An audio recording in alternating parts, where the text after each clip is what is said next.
At this time, we have two people who are giving testimony. Have David Kim go first. And if you don't know why they're giving testimony today, that's because we're doing a deacon election in January 9th.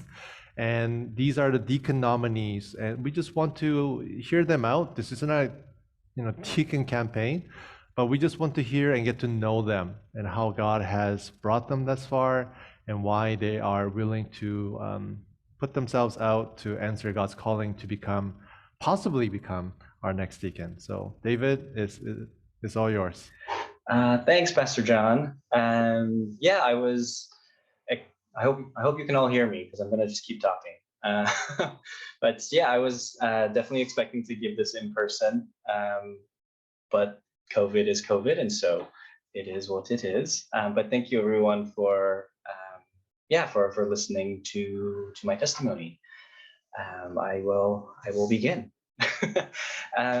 So the journey that I've had with God thus far is marked by a theme of saying yes to Him and the invitations that He's given me.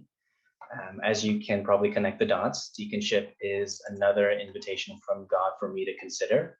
And the simple version of the story is that I've said yes, and I'm here as a result of that.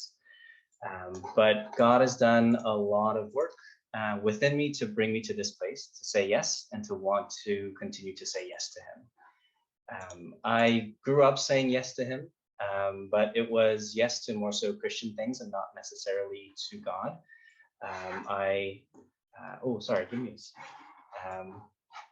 Give me a saying yes to God. It was yes to Christian things and not necessarily yes to God. I went to church growing up, served in youth and high school ministry under Pastor John, and went to mission trips. And it's not to say I didn't learn about God or grow through those experiences, but I don't know if I could say my heart was truly in it. Who knows? I was in high school and I was young and kind of confused. But I believe I was saying yes more so to activities and what I thought to be the responsible thing, rather than to God Himself. So it was no surprise then by university that I wanted to say yes to many other things, and that included things like playing Xbox till 4 a.m. and eating way too many Whoppers in one sitting.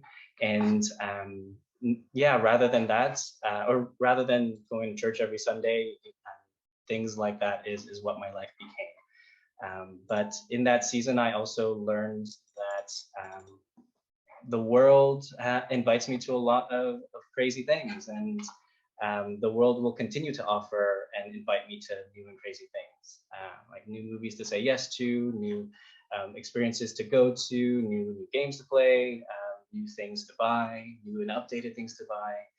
But ultimately, it was many more things to continue to say yes to with my mind and with my heart and with my wallet.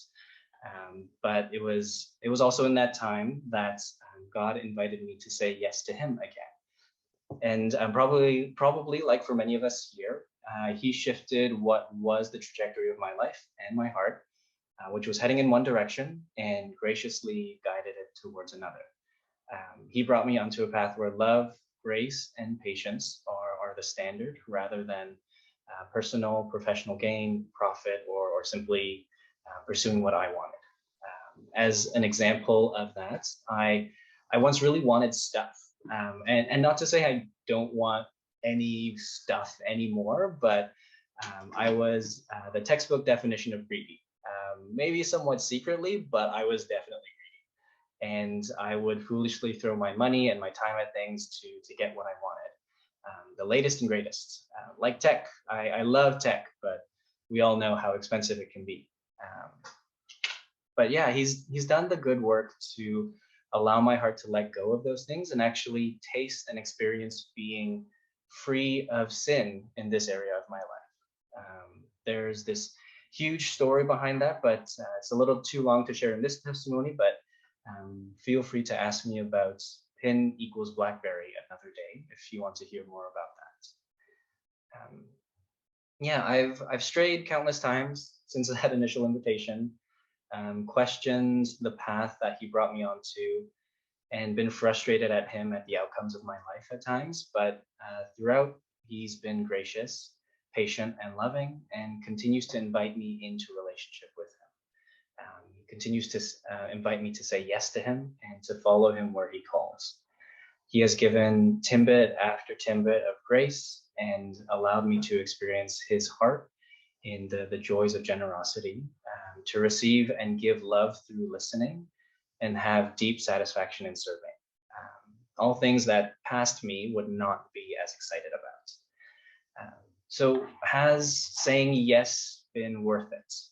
Has there been a return on investment in that? I can say that saying yes has been hard for me, and it continues to be hard. Yes, I can say it's become easier, but yes, it is still hard for me. But it has been good, and he has been good. And there has been a massive return on investment, and he's shown me how worth it is, how worth it being in relationship with him is. He's helped me to understand that saying yes to him is good. It's good for me, good for my heart, and good for those around me. Yeah, and so God has been good to me. He's allowed me to experience more of who he is through the many invitations he's given me. And so here he is inviting me again. Here I am wanting to say yes, and we'll see what God does with it. Thank you for listening. Thanks for letting me share my testimony with you all today. When I was first approached through email about the deacon nomination, I didn't think very much about it because I was going to decline. The title deacon was not in the list of roles I wanted to take on. But most importantly, I knew that I didn't meet all the qualifications as listed in 1 Timothy chapter 3. My sins, my weaknesses, my guilt, and worries of not meeting people's expectations overwhelmed me with a lot of doubt.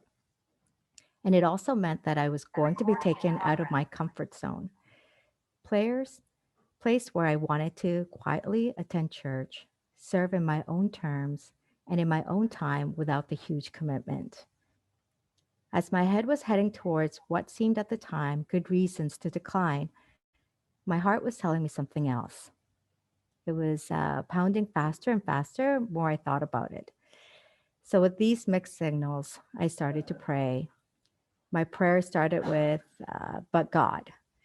But God, I'm not a good role model, but I have nothing to offer, but I have sinned. But God, I'm not worthy. But God, I don't have the time or the energy. And so on and so on. But then during the prayer, my words started to redirect as my heart was being tugged by a gentle reminder. God was refocusing my prayer back to Him, not about me, what I can or cannot do, and who I am, but it was all about Him, who He is, and what He has done for me.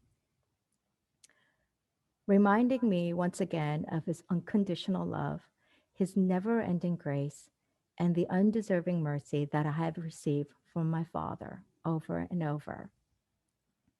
I knew then what my heart was telling me, and it was time for me to take a step forward out of my comfort zone. But I have to say that Bridgeway has also played a supportive role in helping me come to my decision. Bridgeway has become our home church and a family where I want to learn, grow, and serve in. Our family has been so blessed by all the love and support and prayers by everyone, which we greatly appreciate. And I am excited and humbled to see how God will work in me and through me at Bridgeway, and together how we will serve God and serve our community, all for His glory. Thank you.